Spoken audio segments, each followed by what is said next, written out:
नमस्कार दोस्तों, मैं आपका दोस्त प्रदीप कुमार यूपी लखनऊ से। दोस्तों, मैं भगवान श्री राम के जीवन का सार बहुत ही छोटे प्रारूप में बताता हूँ। जब भगवान श्री राम ने रावण पे तीर मारा, रावण की नाभि पे तीर मारा, तो रावण ज़मीन पे गिर जाता है और धराशायी हो जाता है। जब रावण ज़मीन पे गिर के धराशायी हो जाता है तो भगवान श्री राम अपने छोटे भाई लक्ष्मण को बुलाते हैं और कहते हैं कि जाओ रावण से ज्ञान ले लो। लक्ष्मण जी क्रोध में कहते हैं कि भगवान, रावण ने हमारी भाभी का अपहरण किया।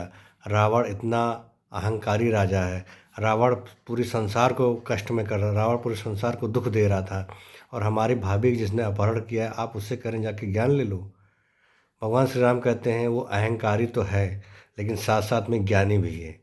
जाओ, मेरे आदेश का पालन करो और जाकर रावण से ज्ञान लेके आओ। लक्ष्मण जी राम जी के आदेश का पालन करते हैं, और रावण जब मरने वाला होता है तो रावण के सर के पास जाके खड़े होते हैं, और रावण के सर के पास जैसे ही लक्ष्मण जी जाके खड़े होते हैं, रावण लक्ष्मण जी को देखता है और अपना मुंह दूसरी तरफ फेर लेता है। लक्ष्मण को गुस्सा आता है और उस क्रोध में वो फिर राम जी के पास आते हैं, कहते हैं कि उस अहंकारी का घमंड अभी तक नहीं ख़त्म हुआ है। मरने के कागार पे खड़ा हुआ है, लेकिन फिर भी वो अहंकार में डूबा हुआ, उसने मुझे देखकर अपना मुंह फेर लिया। राम जी कहते हैं कि इस बार तुम फिर से जाओ और इस बार रावण के पैर की तरफ खड़े होना। लक्ष्मण जी फिर से जाते हैं और रावण के पैर की तरफ खड़े होते हैं। रावण लक्ष्मण जी को देखता है और मुस्कुराता है, कहता है ये हुई बात। गुरु से जब ज्ञान लिया जाता है तो उसके पैरों के पास आके खड़ा हुआ जाता है, उसके सर के ऊपर नहीं खड़ा हुआ जाता है। रावण कहता है तुम्हें पता है कि तुम लोग युद्ध में क्यों जीत गए, तुम्हारे भाई राम युद्ध में क्यों जीत गए। लक्ष्मण जी कहते हैं कि मेरे भाई राम साक्षात भगवान हैं, प्रतापी हैं, तेजस्वी हैं, सत्यवादी हैं, इसलिए वो युद्ध में जीत गए, क्योंकि उनके पास शक्तियाँ बहुत हैं, इसलिए वो जीत गए। रावण कहता ये सारी चीज़ें तो सही है, तुम्हारे भाई शक्तिशाली हैं, प्रतापी हैं, तेजस्वी हैं, भगवान है, सब कुछ ठीक है, लेकिन वो जीते इसलिए क्योंकि तुम उस युद्ध में अपने भाई के साथ पल पल खड़े रहे। हर संकट में, हर विपत्ति में तुमने अपने भाई का साथ दिया।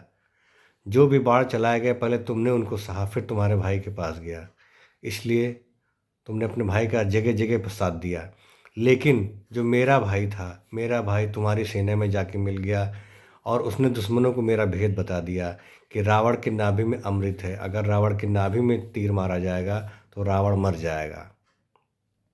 और मेरे भाई ने मेरा भेद बता दिया, इसलिए आज मेरी मृत्यु हो रही है। जीवन में हमेशा याद रखना लक्ष्मण, जब भी जिसका भाई सामने खड़ा होता है, जब भी जिसका भाई, जिसका परिवार उसके साथ खड़ा होता है, वो जीवन का हर जंग लड़ जाता है और हर जीवन का हर समस्या का समाधान कर लेता है। हर जगह उसकी जीत होती है। इसलिए अपने भाई के साथ प्रसन्न रहो, खुश रहो, मस्त रहो।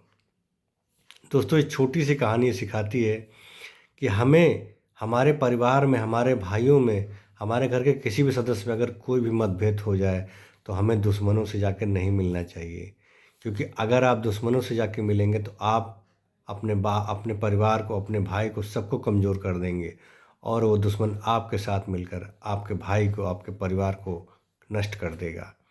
इसलिए जीवन में कभी भी कोई भी स्थिति आए, अपने भाई का, अपने परिवार का साथ कभी मत छोड़िए, क्योंकि जिसने साथ दिया है वो युद्ध जीत जीत गया है, और जिसने साथ छोड़ दिया है उसका भाई युद्ध हार गया है।